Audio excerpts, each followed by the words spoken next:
Hi everyone, welcome to the July edition of DroneBlocks Up in the Air. I'm your host, Clinton Evans. It's August tomorrow, let that sink in. This month's edition is going to be so cool because we're going to start by checking out a human flying in a drone, an uncut video. Then we're going to look at how DEXI has revolutionized education drones, keyword solder free, followed by a new Go2 course and a sneak peek of what's coming soon. After that, we're going to look at our simulator challenge solution from last episode, and then we're going to give you our new challenge for this episode. So that's a lot to get into, so let's jump on in.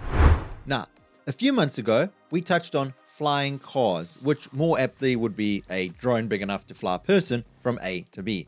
Fast forward to now, and we have a Jetson 1 flying above the Tuscan hills, and what's so cool is in this YouTube video, they have a little note that says climbing the hills will take about 1 hour and 15 minutes, 35 minutes by bike, 15 minutes by 4x4. However, the entire video, look at this, it's only 8 minutes long. So you see this drone fly along, it is so cool, look at that. And I'm just going to skip ahead a little bit. The fact that this is uncut and they haven't added an audio track is so cool. So you can just listen to the propellers. There's a great comment in there that says serenity while flying along with 8 lawnmowers attached. Something along that lines. It's in the comment section, check it out. Now, what's really cool is we come up to the landing pad. You're going to see the typical helicopter kicking dust up from under you. But watch this. There's a tiny little drone that makes an appearance in this clip. It's a little drone looking at a big drone, which is so cool. And this uncut video is such a great way to capture new innovative technology. And speaking of new innovative technology, there's a great blog post by DroneBlocks that shows how the DroneBlocks DEXI drone is revolutionizing educational drones. So on a blog post, it's so cool. The post is called PX4 Unveils the DroneBlocks DEXI PX4 Developers Kit, a collaborative triumph in drone education. Bit of a mouthful, but it's such a worthwhile read. So have a look. If you scroll down and read the blog post, you'll see all the amazing work that's gone into developing DEXI. And there's a great video that you can watch. I like that, the STEM machine. So check that out. It's a 6-minute clip that you can see.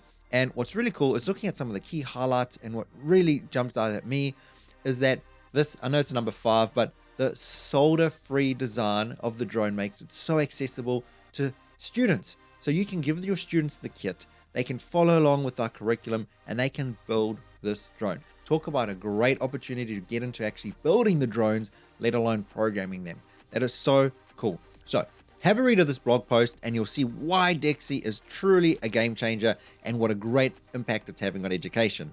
And speaking of education, the DroneBlocks curriculum has got a little bit bigger.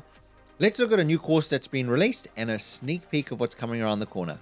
Now, one of the courses that's just come out is the Go2 app overview, where you're going to join Ben as Ben takes you through the app and using all the cool features of your Go2, such as your LiDAR mapping, the control interface, how to do block coding. It's a great course if you need a little bit of support getting to grips with your Go2. And once you've done this course, you'll have no issues running around with your Go2 in the classroom.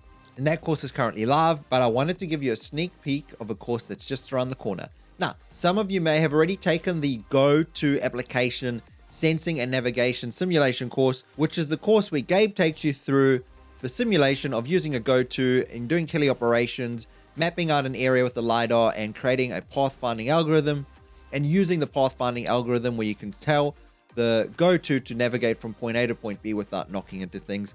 Now, there's a course coming that's going to take that out of the simulation and put it in the real world with your dog. So get really excited about that. That's dropping soon. And if you've got to Go2, what an exciting time to have these in the classroom.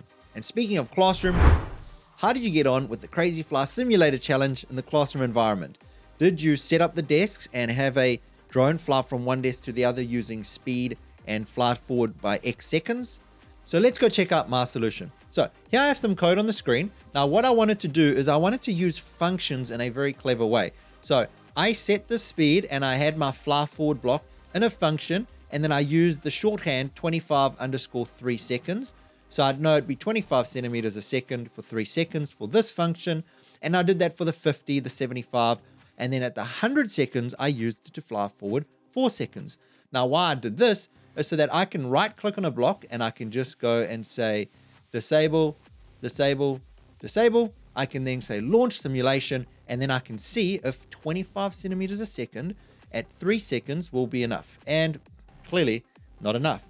Good thing about a sim, I can just hit reset. Now I will right click and disable that. I will try my 75. And then I'm going to say launch simulation. Let's see what happens. Drone takes off, starts flying. Is it going to make it 3? No, falls short. Hit reset. Right click, disable. Right click, enable. I can then say launch simulation, and let's see if this gets me to the desk. Now, what's really cool for you and your students is that you can add comments. You can just add comments and have students make comments about the code. Look at that. Flying forward for 4 seconds at 100 centimeters a second takes me to the center of the desk. Now, a really cool value add. Get your students to work out the distance based on that equation. Oh, how far apart could it be without using the measurement tool?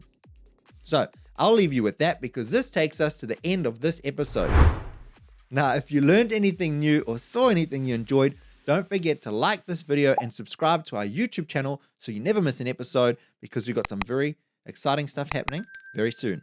So until next month, keep your drones in the air, your students engaged, and have fun.